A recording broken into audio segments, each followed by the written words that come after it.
Today we are discussing the worst nuclear meltdown in history. Not only did it cause an untold number of lives lost, but also aided in the collapse of a global superpower. Hey guys, Zag here, and today we are discussing the Chernobyl nuclear disaster. This event has been popularized by many documentaries, movies, TV shows, and even an HBO miniseries, which I would highly recommend you watch. This HBO miniseries is actually what put me down this rabbit hole in the first place. So, if you want to follow along with me, grab your hammer and sickle, lock the freak in, and let's get right into the video. One of the atomic reactors at the Chernobyl atomic power plant near the city of Kiev was damaged, and there is speculation in Moscow that people were injured and may have died. But first, that explosion at a nuclear plant in the Soviet Union. What caused it, and how many people did it hurt? На Чернобыльской атомной электростанции произошла авария. Поврежден один из атомных реакторов. Quantities of radiation have apparently been released in an accident at the Chernobyl power station in the Ukraine. The Soviets owe the world an explanation. A full accounting of what happened at Chernobyl and what is happening now is the least the world community has a right to expect. Недавно нас постигла беда. Авария на Чернобыльской атомной электростанции.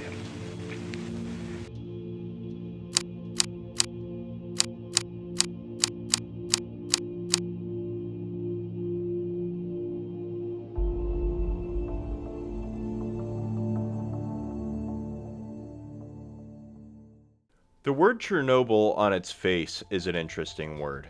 If we translate it from Ukrainian, it means wormwood. Now, you can go down the botanical route and realize that this is a plant, but it also has religious significance as well. In most versions of the Bible, Revelations 8:10 through 11 says this: "The third angel sounded his trumpet, and a great star, blazing like a torch, fell from the sky on a third of the rivers and on the springs of water. The name of the star is Wormwood." Now, this is not the only mention of wormwood in the Bible. It's mentioned a couple of different times throughout the Great Book, one of those events being the expulsion of Satan from the Garden of Eden. But there's two concepts that stick with this word every time we see it: death and destruction. The city of Pripyat was created around February 4th, 1970, to house the workers of the nearby Chernobyl nuclear power plant. Now, the infamous disaster wouldn't happen until 16 years later, but by that time, the city grew to a population of nearly 50,000 people. Pripyat's early success was directly tied to the strength of the USSR, and the propaganda along the streets wouldn't let you forget it. Pripyat was the embodiment of socialism within a communist regime, or the Soviets' utopia. This city boasted a communal swimming pool, a cinema, numerous department stores, and even an amusement park. Many young adults found their way to Pripyat for better opportunity and a better life. In all actuality, Pripyat wouldn't exist without the Chernobyl nuclear power plant. Chernobyl and what it represented was the Soviets' future. They would move mountains, erect cities, or sacrifice them to preserve it. But the conception of Pripyat started long before its initial creation.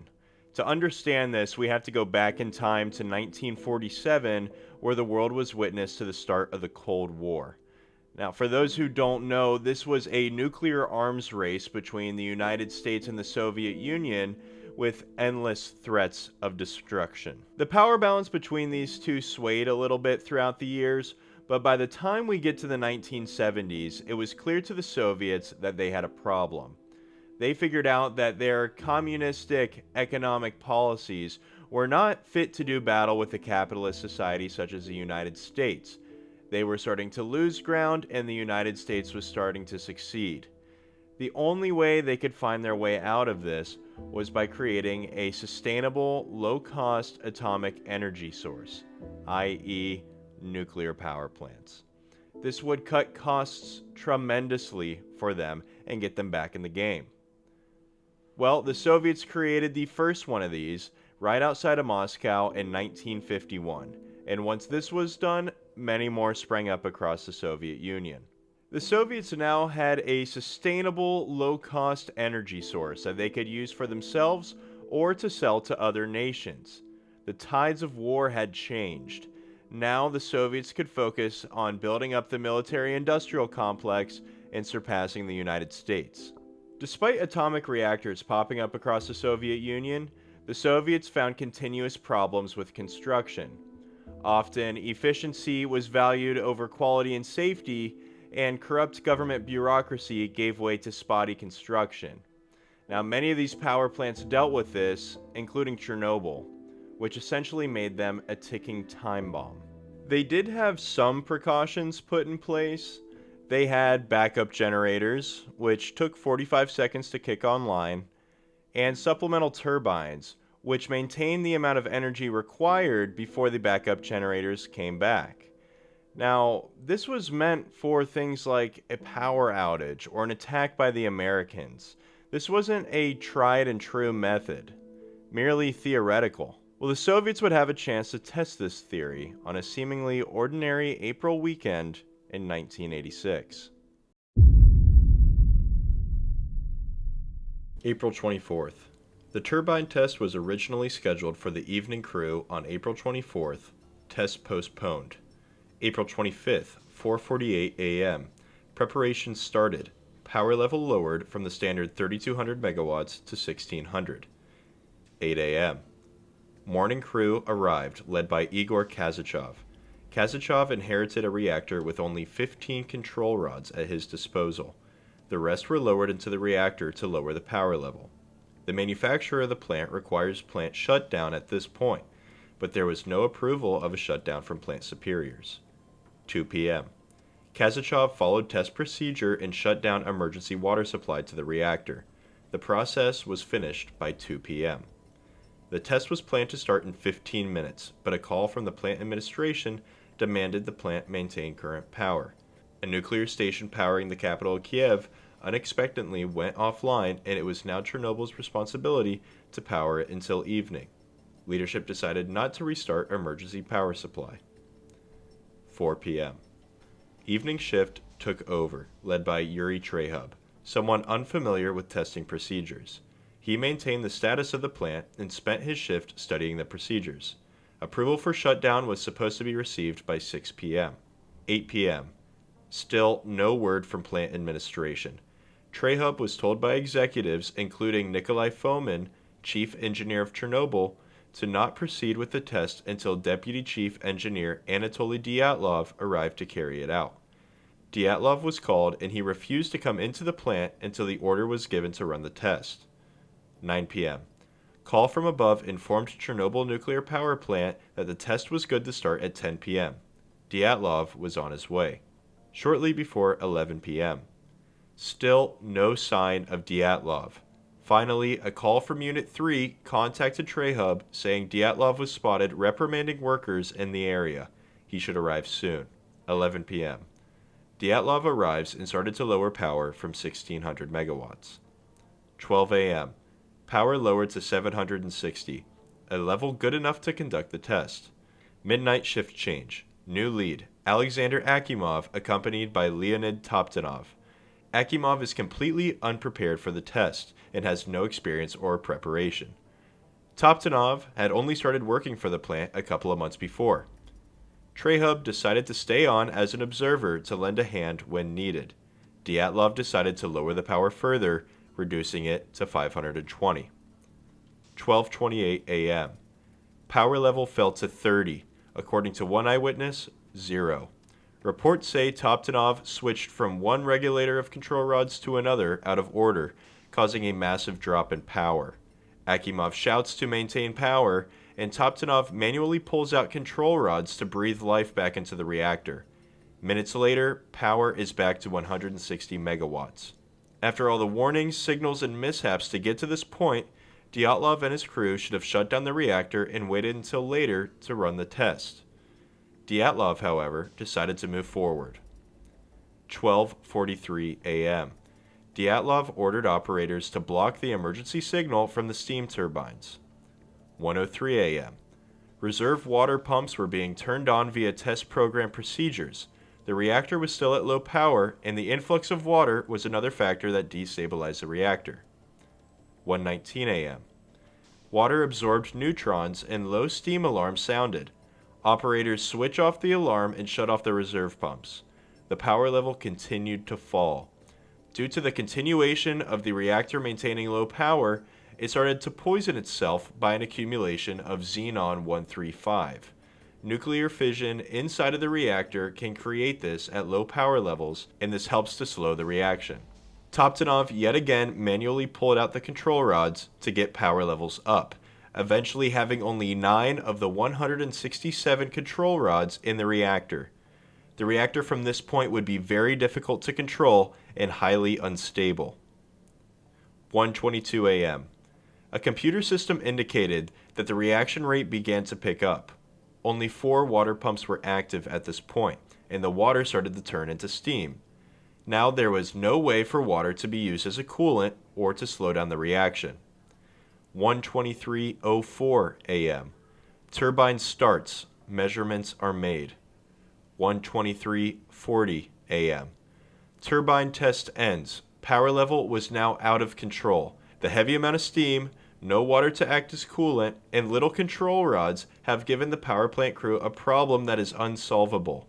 The power level was climbing to unimaginable numbers. Toptonov and Akimov frantically yelled to Dyatlov for guidance, and Dyatlov ordered that the failsafe button AZ5 be pressed. All control rods at once began to enter the reactor.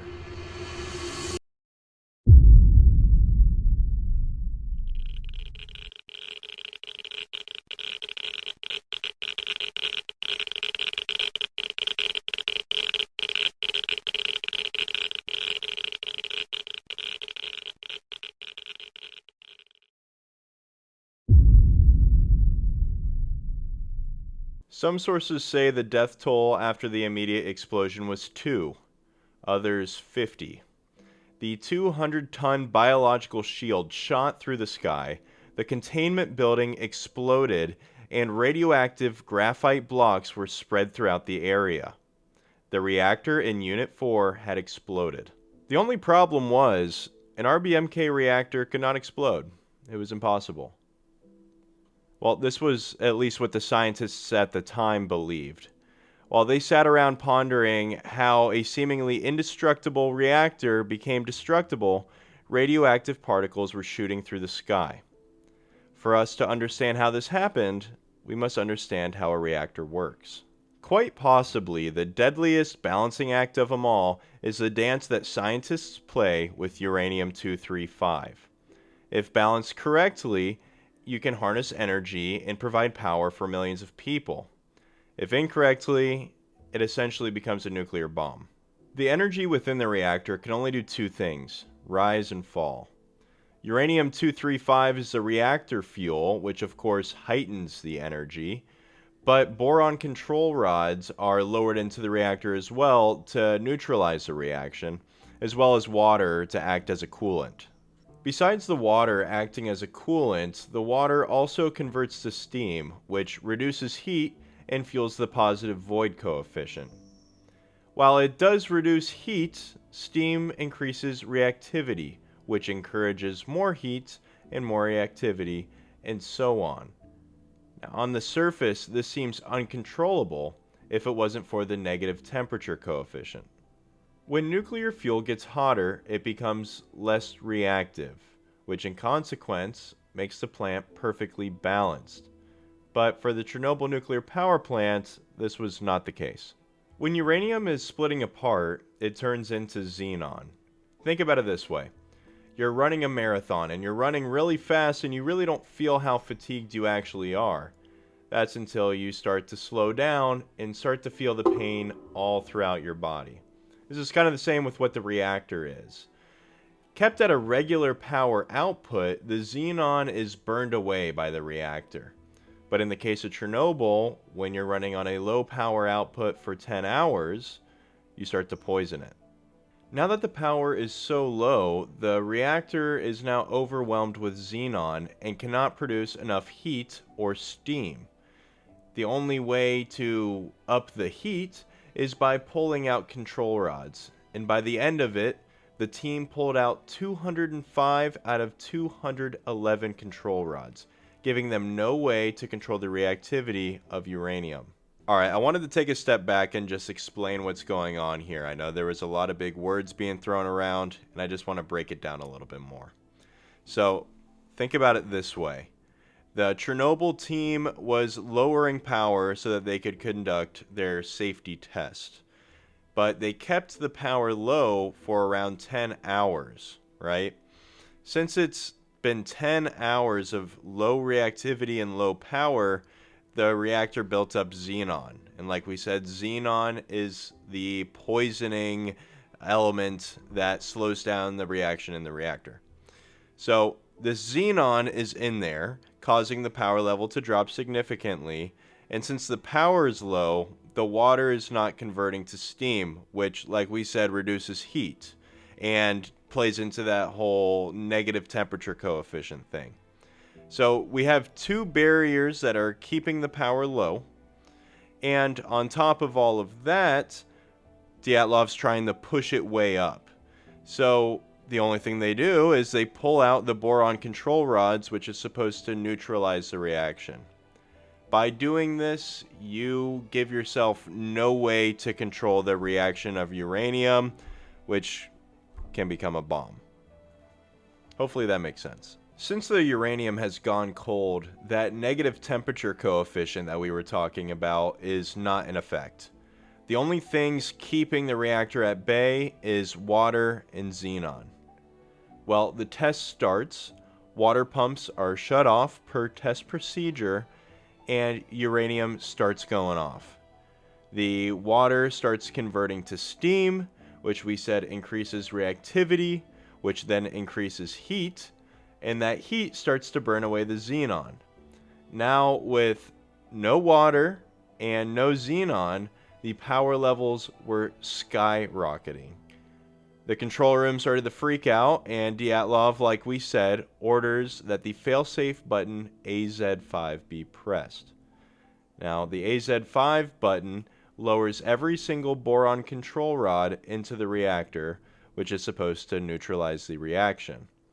But since the reactor was pushed on its brink, these boron control rods had the reverse effect. That's because they were tipped with graphite points, which essentially were catalysts. All of the water within the reactor immediately turns to steam, which destroys the fuel rod channels. These destroyed fuel rod channels trap the graphite tips in place, which causes an endless acceleration of the reaction. The final readings that we were able to see went up to 33,000 megawatts. The reactor was meant for 3,200 megawatts max.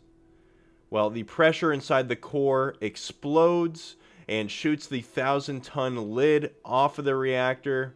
When this lid pops off, hydrogen and oxygen immediately rush into the reactor, and the combining of all of this causes the second great fiery explosion.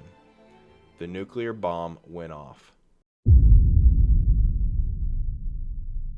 An immediate response was made by the firefighters of Pripyat, but the fires weren't put out until around 7 a.m., around 6 hours since the explosions.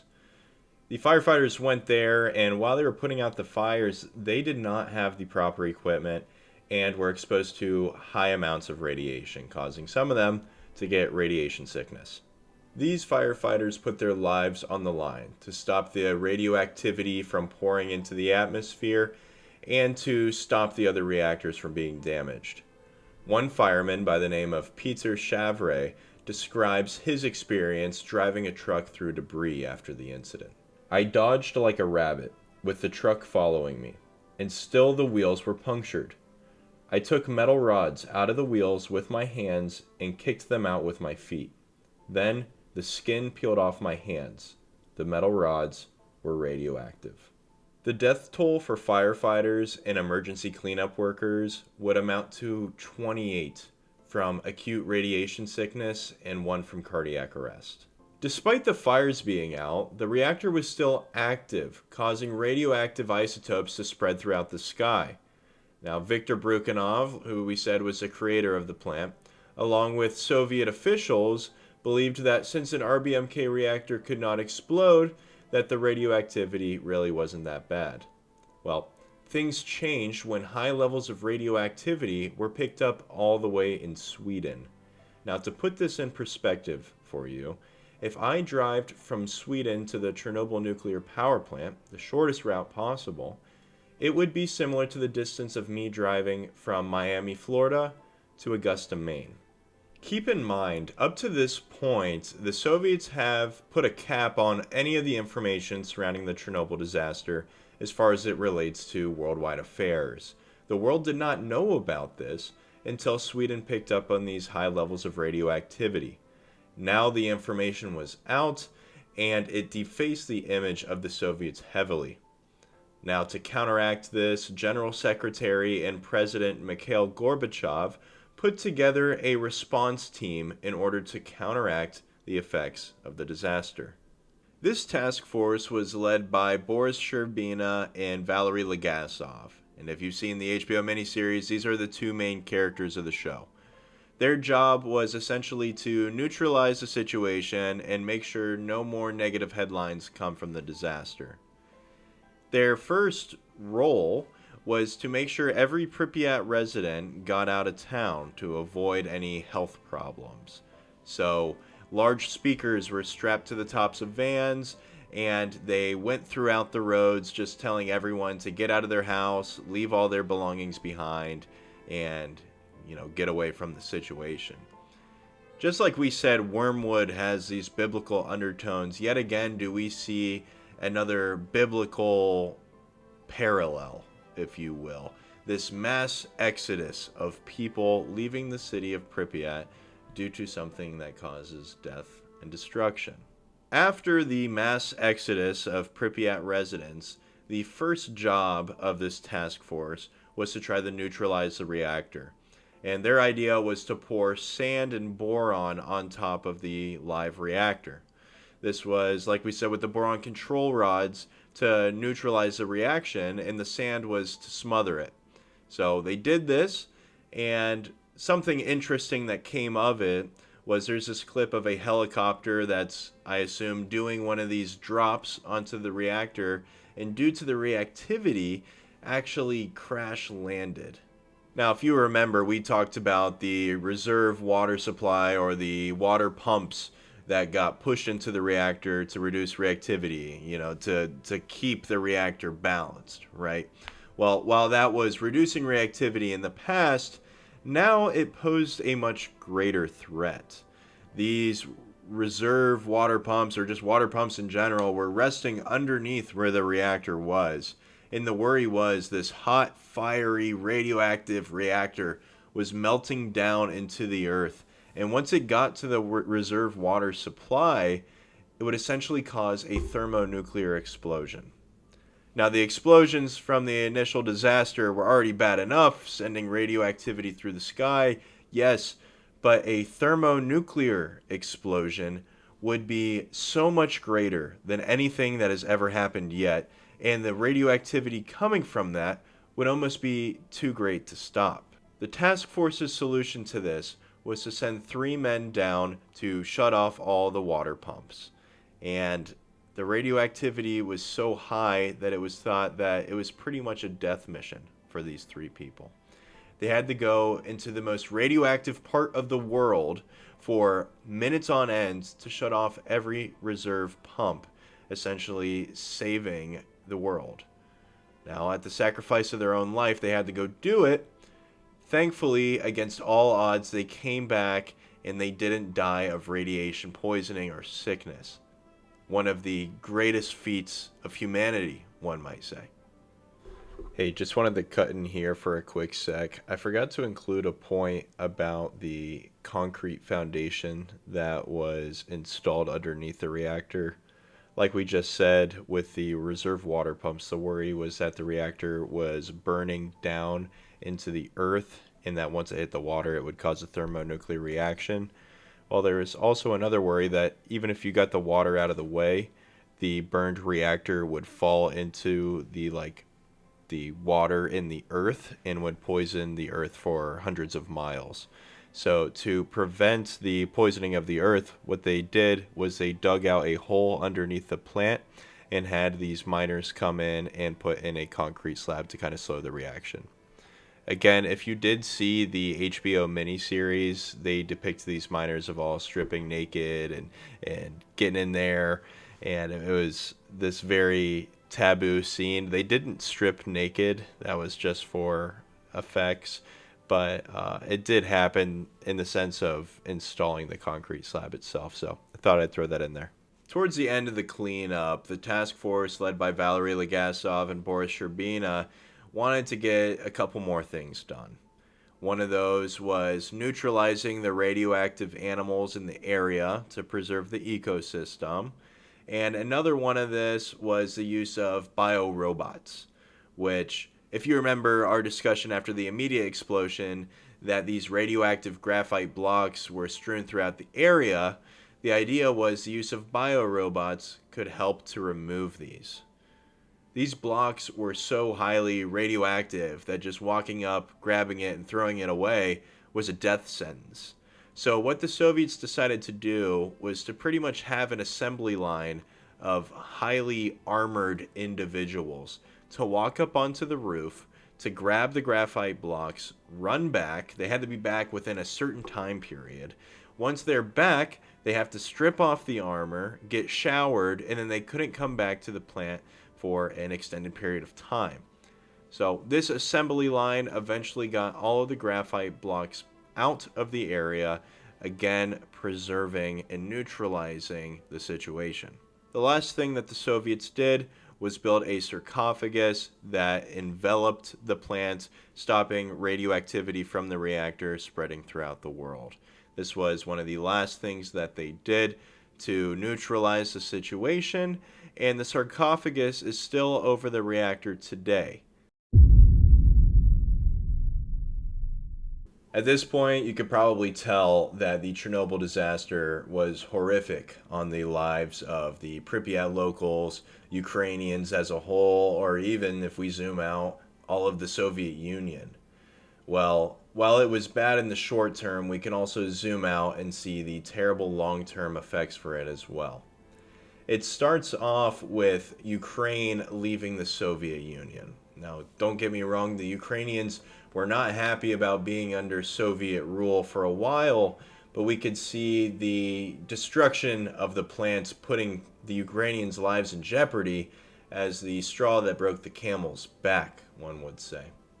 If we zoom out even larger than that, we can see that the separation of Ukraine and the terrible publicity that the Chernobyl plant gave the Soviets was the first domino of many that caused the USSR to dissolve as a whole.